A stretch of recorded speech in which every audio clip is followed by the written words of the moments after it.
प्राचीन मगध साम्राज्य में एक गांव था जो एक घने जंगल के पास बसा हुआ था। गांव के लोग अक्सर जंगल में जाने से डरते थे, खास करके रात में। उन्होंने तरह तरह की कहानियां गढ़ रखी थी कि जंगल में भूतों और राक्षसों का वास है जो रात में बाहर निकलते हैं और लोगों को डराते हैं। यह डर इतना गहरा था कि कोई भी गांव का व्यक्ति अंधेरा होने के बाद जंगल की ओर नहीं दिखता था। उसी गांव में एक युवा साधु रहा करता था जिसका नाम था अभय। अभय ने बुद्ध के उपदेशों का अध्ययन किया था और वो जानता था कि भय अक्सर एक भ्रम होता है जो हमारे मन द्वारा निर्मित होता है। वो गांव वालों के इस अनावश्यक डर से दुखी था और उन्हें इस भ्रम के मुक्त कराना चाहता था। एक रात पूर्णिमा की रात थी और चंद्रमा आकाश में चमक रहा था। अभय ने गांव वालों को इकट्ठा किया और कहा, ग्रामवासियों, आज रात मेरे साथ जंगल में चलो।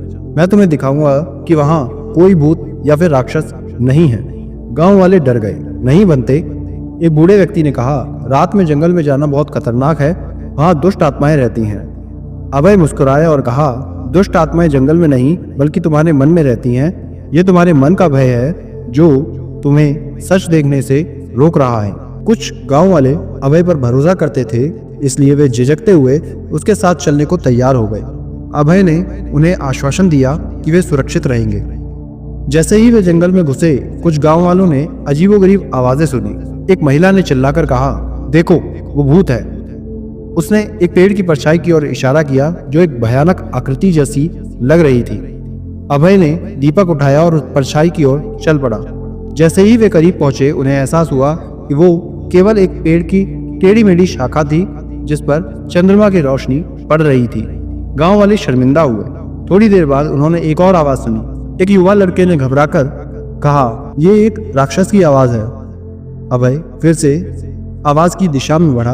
उन्होंने देखा कि एक घायल हिरण फंसा हुआ था और दर्द से करा रहा था। अभय ने हिरण को जाल से मुक्त कराया और उसके घाव पर पट्टी बांधी।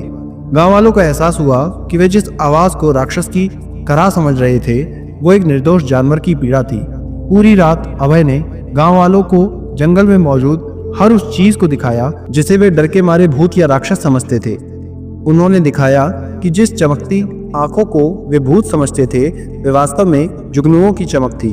जिस धीमी सरसराहट वाली आवाज को वे किसी दुष्ट आत्मा की चाल समझते थे वो हवा के कारण पेड़ों की पत्तियों की आवाज थी। जैसे जैसे रात बीतती गई, गांव वालों का डर खत्म होता गया। उन्होंने देखा कि जंगल उतना भयानक नहीं था जितना उन्होंने सोचा था। वहाँ केवल प्राकृतिक आवाजें और दृश्य थे जिन्हें उनके भयभीत मन ने विकृत कर दिया था। सुबह होने पर जब वे गांव लौटे तो गांव वाले एक नए आत्मविश्वास से भरे हुए थे।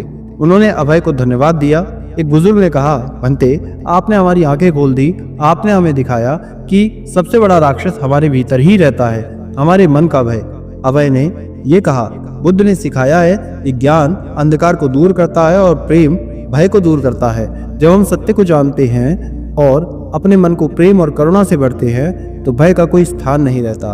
उस दिन के बाद से गांव वाले रात में जंगल में जाने से ही डरा करते थे। उन्होंने समझा कि उनका डर केवल एक भ्रम था जिसे उनके अपने मन ने पाला हुआ था। उन्होंने अभय के उपदेशों को अपने जीवन में उतारा और भयमुक्त जीवन जीना सीख लिया। ये कहानी हमें सिखाती है कि भय अक्सर एक मानसिक स्थिति होती है, ना कि वास्तविकता। हम अपने मन में काल्पनिक खतरे पैदा करते हैं जो हमें आगे बढ़ने से रोकते हैं। जब हम अपने भय का सामना करते हैं और ज्ञान व प्रेम से अपने मन को भरते हैं तो हम इन बंधनों से मुक्त हो जाते हैं और एक अधिक स्वतंत्र और शांतिपूर्ण जीवन जी पाते हैं। नमो बुद्धाय।